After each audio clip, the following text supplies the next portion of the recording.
pre-2024 election polls over the last few days showing the ANC dipping below 50%. That does not necessarily mean the ANC will not return as the largest political party after the 24 elections. Doesn't even mean that the ANC may not still be in government with some form of coalition partner, but we wait and see. Polls a litmus test on how a sample of the South African electorate is feeling at the moment. But what about the smaller political parties? How are they going to fare? Roger Jardine is the leader of the newer political formation, Change Starts Now, is currently in Cape Town. Good morning, Roger. Thanks so much for talking to us. I have followed your launch and your campaigning vicariously through the social media channels over the last few weeks. I've seen you've done a bit of campaigning in your hometown, Riverlea, broader Soweto, Johannesburg, Gauteng. I've not heard or seen any footprint of Change Starts Now here in Cape Town. Are you planning to be a national political movement, Roger? Good morning. Good morning. Thanks for having me this morning. In fact, Lester, we were in Gqeberha about 10 days ago. So yes, we are reaching out across the country and planning to have a national profile and to talk to all South Africans. I think one of the polls that you referred to was a baseline research that we did of 9,000 South Africans that correctly showed that the current governing party is hovering around the 40% mark. So yes, we are in the season of elections, and what the polls are showing is definitely we're heading for coalitions into the future. That poll that you mentioned, the Inclusive Society poll, shows that smaller political parties are likely to cumulatively amount to about 4% of the overall mark. Do you think Change Starts Now is going to make any impact with the electorate to get yourself some sort of footprint in the National Assembly, maybe even being part of some form of coalition background if the ANC dips below 50% in the polls? I believe what South Africans are facing is really to now begin to think about the consequences of the way we vote and have voted over the years.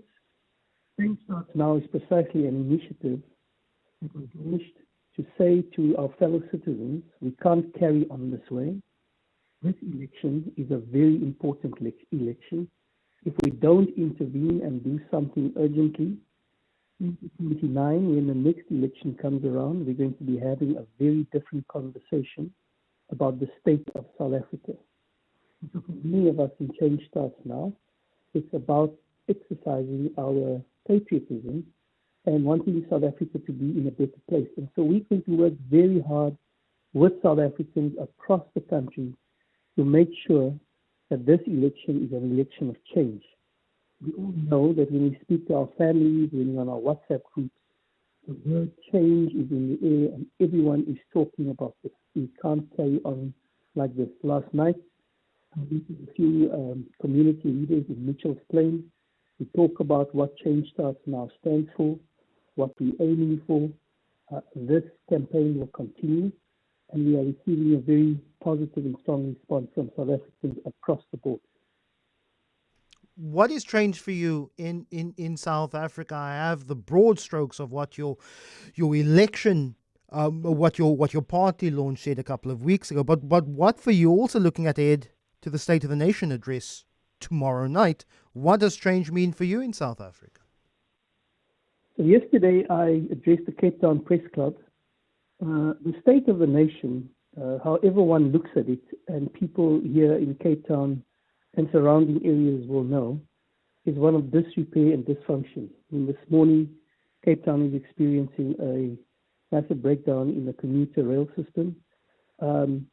Change has to mean that we improve the lives of South Africans. People are turning on each other, not to each other. So what do we mean by change? Let's take the city of Cape Town, for example. There should be many jobs formed here. The number one issue, by the way, in all of the research across this country, and it's not rocket science, people are concerned about jobs. Unemployment is rife. The Suez Canal is, ships are rerouting from the Suez Canal around the Cape And we're not in a position to take advantage of that because our ports are in a dismal state. We've been told so many times that load shedding will end in a 12 to 18-month period. We know that's not true. The other morning, I was at the taxi rank talking to someone in Alexander Township who just got released from prison for stealing millennia. We know that there are many people walking around who've stolen much more than that from the people of South Africa. There's a water crisis in this country. 5 locations last year had cholera.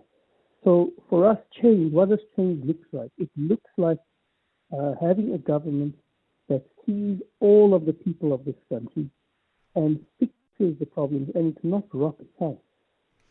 It is not rocket science. We know that we need jobs. So there are some ambitious targets by some political parties already. Musi Maimani's Bosa says that it's their plan to create 5 million jobs. But how do you do that? You need a macroeconomic policy to create 5 million jobs. It's 1 million jobs a year.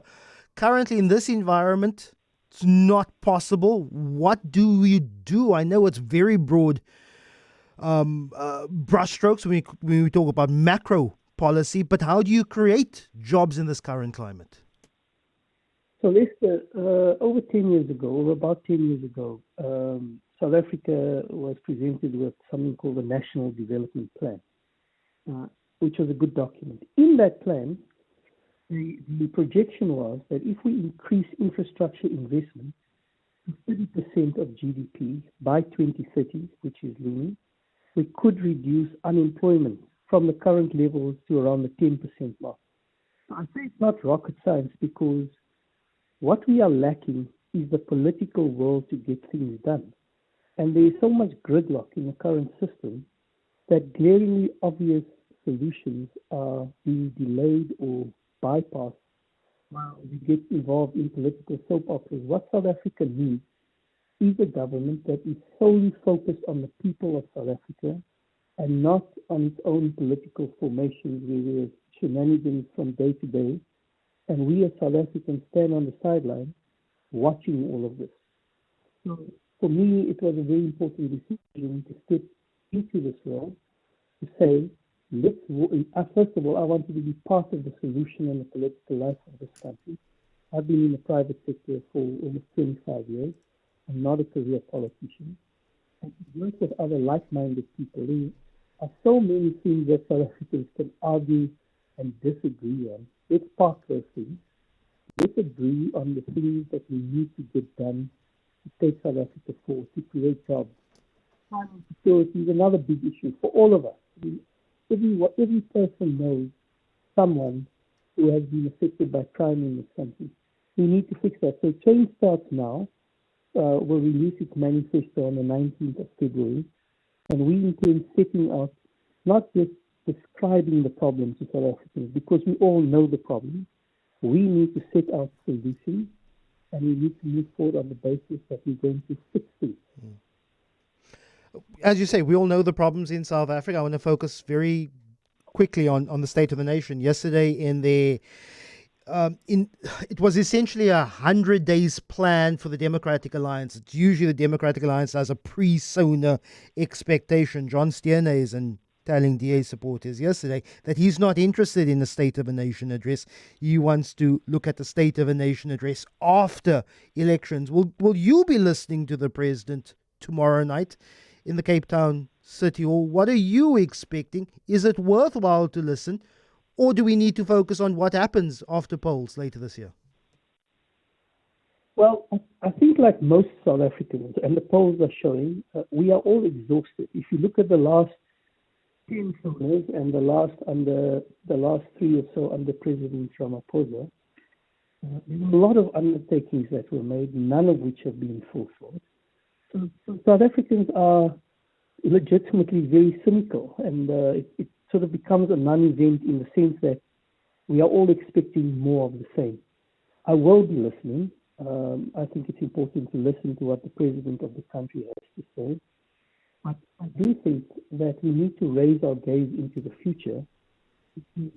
With this current administration, our expectations are so low because of the dysfunction that it is correct to focus on the future and to plan to get South Africa back on track into the future. Roger Jardine, leader of Change Starts Now.